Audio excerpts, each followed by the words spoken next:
ও মাই god, এটা কি আমার চোখের সামনে ময়ূর!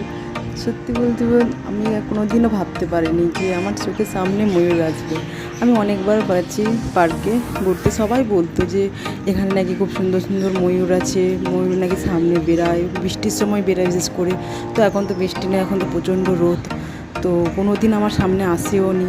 সবাই বলতো যে পার্কে নাকি ময়ূর, অনেক ময়ূর আছে, কিন্তু আমি প্রত্যেকদিন আওয়াজ পেতাম, খুব ধ্যান দিয়ে শুনতাম, আওয়াজগুলো কত সুন্দর লাগতো, কিন্তু আমি সামনে থেকে কোনো দিন দেখিনি।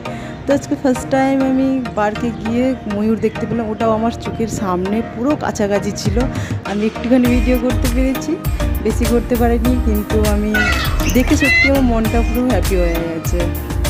তো ঢোকার সময় আমি ময়ূর দেখেছি, ময়ূর দেখে তারপরে একটা পার্কে গিয়ে সেখানে এক্সারসাইজ করার জন্য গিয়ে বসলাম আগে, কেননা প্রচণ্ড গরম, গরমের জন্য এত গরম যে সেখানে বলার বাইরে, ঘরে তো থাকাই যায় না, তাই একটু পার্কে গেছিলাম, পার্কেও প্রচণ্ড গরম, একটু হাওয়া বাতাস হচ্ছিল না।